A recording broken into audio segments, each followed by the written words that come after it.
Welcome back to KWXU Weather, where we are within 3 degrees all the time. Tonight and tomorrow night will be the last of the freezing overnight lows until Monday. Tonight the temperature will drop down to 20 degrees. These days will continue to warm with highs tomorrow and Friday at 47 degrees.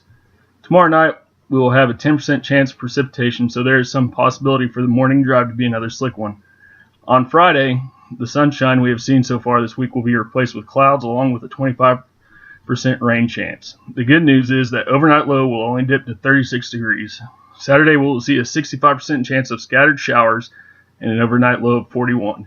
Tune in again tomorrow at KWXU, where we are within 3 degrees all the time.